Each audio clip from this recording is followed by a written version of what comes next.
السلام علیکم دوستو، کیسے ہیں آپ سب؟ میں زبینہ فیاض ایک بار پھر آپ کے ساتھ میں شروع کر رہی ہوں شدت قلب بائی مرحا راجپوت ایپیسوڈ نمبر 35۔ اور شروع کرنے سے پہلے ہمیشہ کی طرح کہوں گی کہ اگر آپ میرے چینل پر نئے ہیں اب تک چینل کو سبسکرائب نہیں کیا تو پلیز چینل کو سبسکرائب کر لیں، بیل آئیکن کو ضرور دبا دیں، کمنٹ کر کے ضرور بتائیں کہ ناول آپ کو کیسا لگ رہا ہے، ساتھ ہی اپنے کانٹیکٹس میں شیئر ضرور کریں۔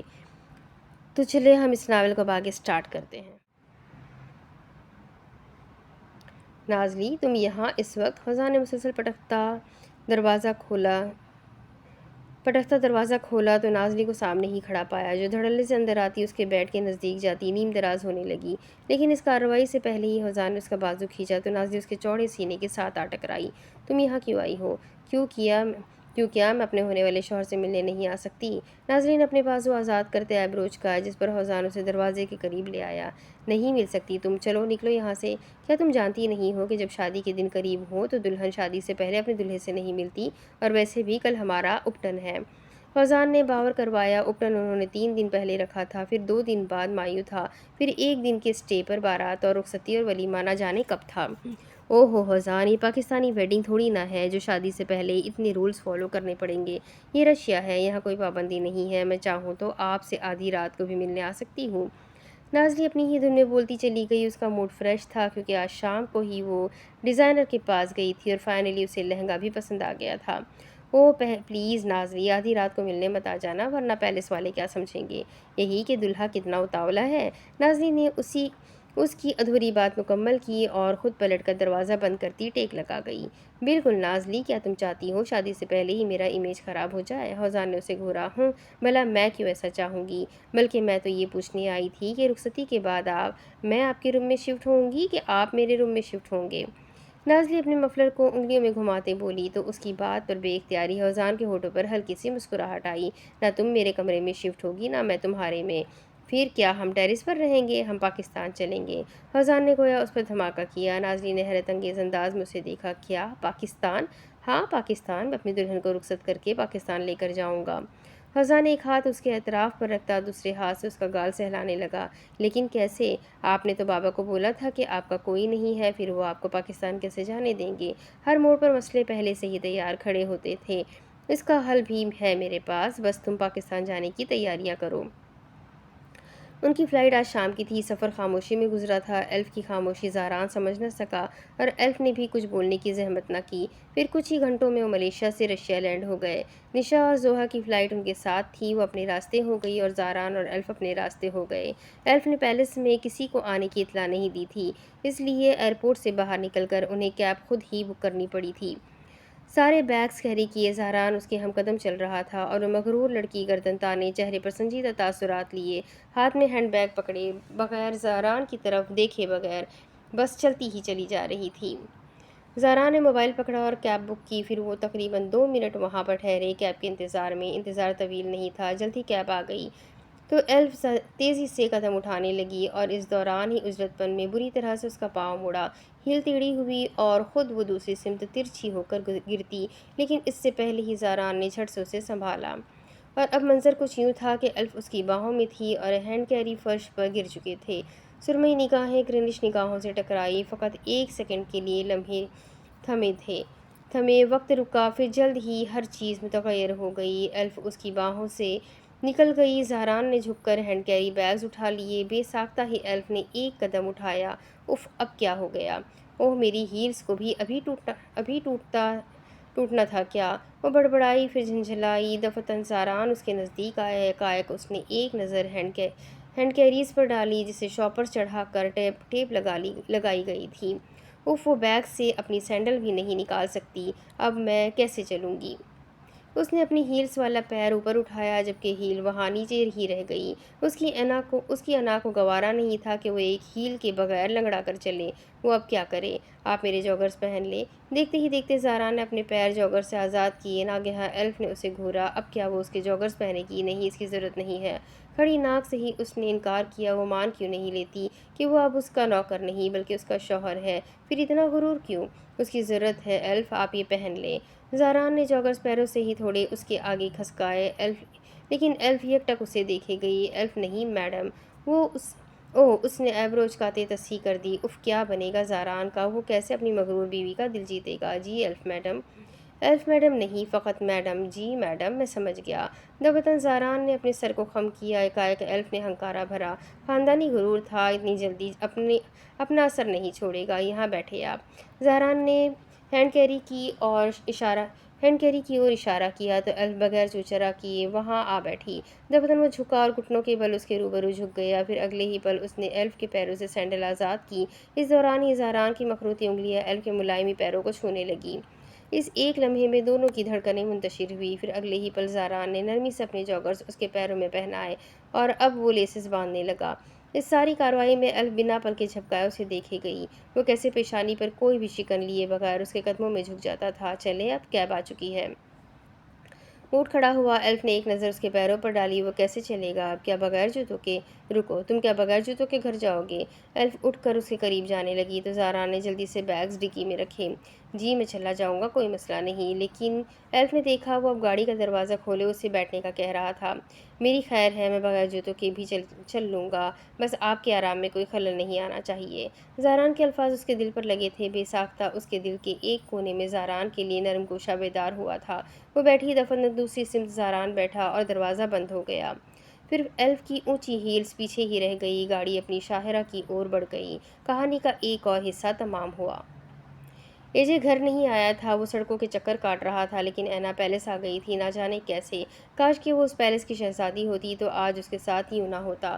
مرے مرے قدموں سے چلتی ہوئی پیلس میں داخل ہوئی۔ داخلی دروازہ پار کیا تو خالی ہال نے اس کا استقبال کیا۔ اس کی حالت فی الحال حنیف زدہ تھی، محبت نے اسے مرجھا دیا تھا۔ دبے دبے قدموں سے وہ سیڑھیاں پھلانگنے لگی۔ دبتن اس کی نظر کلاک وال پر گئی۔ گھنٹی بجی اور 12 بج گئے۔ ایک دم اس کا سر چکرایا۔ ایک بار پھر سے ماضی کی یادوں نے زوردار حملہ کیا۔ یکایک منظر دھندلا گیا۔ کیا یہ خوشیاں صرف کچھ دنوں کی محتاج تھی؟ وہ ان حسین یادوں میں دبنے لگی۔ اے جے نے اس کی دبتی رگ پر وار کیا تھا۔ اس نے اینا کو بے سہارا چھوڑ دیا تھا۔ وہ مجھ سے محبت نہیں کرتا۔ اینا کا جی متلایا۔ ہر طرف سے گھبراہٹ نے اسے اپنے گھیرے میں لیا۔ اس کا دماغ معاوف ہونے لگا۔ ابھی اس نے آدھی سیڑھیاں ہی پھلانگی تھی کہ ایک زوردار جھٹکے نے اسے پورا ہلا کر رکھ دیا۔ اس کی آنکھوں کے آگے اندھیرا آ گیا اور اگلے ہی پل وہ اپنے پورے قد کے ساتھ نیچے گری اور سیڑھیوں سے پھسلتی چلی گئی۔ 2 سیکنڈ گزرے کہ ہال میں ویسی ہی آوازیں گونجنے لگیں، ملازموں کے چلانے کی آواز تو کسی کی مائسہ کو بلانے کی آواز۔ اتنی آوازوں کے تعاقب میں سب ہی اپنے اپنے کمروں سے نکلے اور ہال میں اکٹھے ہونے لگے۔ وہ بے سدھ فرش پر گری ہوئی تھی، ماتھے سے خون بہہ رہا تھا، چہرے پر آنسو جم گئے تھے۔ اسے دیکھ کر سبھی کو حواس باختہ ہوئے۔ اس سے پہلے ہی حوزان اسے دیکھ کر تیز تیز سیڑھیاں پھلانگ کر اس کے قریب پہنچا۔ تبھی ہرمان اس کے نزدیک پہنچا اور اینا کو اپنے بازو میں اٹھائے وہ گیسٹ روم میں انٹر ہوا۔ سبھی اس کی یہ حالت دیکھ کر پریشان ہوئے تھے۔ ڈاکٹر کو کال کر دی گئی تھی۔ مائسہ اور حوزان اضطرابی کی کیفیت میں تھے۔ وقت کا کام ہے گزرنا اور وقت تیزی سے گزر رہا تھا۔ اس وقت ہر کسی نے ان کی اپلوڈ ہوئی ویڈیو دیکھ لی تھی اور جو اینا کی حالت ان کی سمجھ سے بلاتر تھی اس کا اندازہ ہو چکا تھا۔ ہرمان اشتعال میں تھا۔ اسے اے جے سے یہ امید نہیں تھی، وہ کیسے اینا کو دھوکہ دے سکتا تھا۔ 5 منٹ گزرے۔ پھر ہرمان گیسٹ روم سے باہر نکلتا اے جے کے کمرے میں پہنچا۔ ملازمہ نے اس کے پیلس آنے کی اطلاع دے دی تھی اور اب وہ اس کے دروازے پر کھڑا مسلسل بجائے ہی جا رہا تھا۔ 1 سیکنڈ کا دورانیہ تھا۔ اے جے نے دروازہ کھول دیا تھا۔ دونوں کی نگاہیں 1 سیکنڈ بھی نہیں ملی تھی کہ ہرمان کا بھاری فولادی ہاتھ ہوا میں اٹھا اور اے جے کے چہرے پر ایک گہری چھاپ چھوڑ گیا۔ ایک زناٹے دار تھپڑ جس کی گونج پیلس کے ستونوں سے ٹکراتی چاروں اطراف میں پھیلی۔ ہرمان طیش میں تھا، نہ جانے اب کیا ہونے والا تھا۔ یہ سب کیا ہے اے جے؟ ہرمان نے ہاتھ میں پکڑا موبائل اس کی نگاہوں کے سامنے کیا تو بے ساختہ اے جے کی جھکی نظریں اسکرین سے ٹکرائی۔ ایک ہاتھ رخسار پر پڑے تماچے پر رکھے اس کی آنکھوں میں شکایت درائی۔ بھائی، آپ نے مجھے تھپڑ مارا؟ بیک وقت اے جے کے الفاظ بکھرے۔ اسے اپنی سماعتوں پر یقین نہ آیا۔ کیا جو تھپڑ کی گونج اسے سنائی دی تھی وہ اس کے رخسار سے ٹکرائی تھی؟ اے جے حق دق تھا۔ مقابل ہرمان کو کوئی پچھتاوا نہیں تھا۔ اس نے بالکل ٹھیک کیا تھا اے جے کو ایک شاندار تھپڑ مار کر۔ ہاں، میں نے تمہیں تھپڑ مارا، جانتے ہو کیوں؟ ہرمان کھررایا۔ یک بیک اس نے 2 قدم مزید اس کی اور بڑھائے، پھر پیر کی مدد سے دروازہ کھینچ کر بند کیا۔ کیونکہ تم نے اس لڑکی کے جذباتوں کے ساتھ کھیلا ہے۔ تھوڑی سی بھی شرم نہیں آئی تمہیں یہ سب کرتے ہوئے؟ وہ بول رہا تھا لیکن اے جے سن نہیں رہا تھا۔ وہ تو افکار میں کھو چکا تھا۔ اسے تھپڑ پڑا تھا اس شخص سے جس نے آج تک اس سے غصے میں بات تک نہ کی تھی۔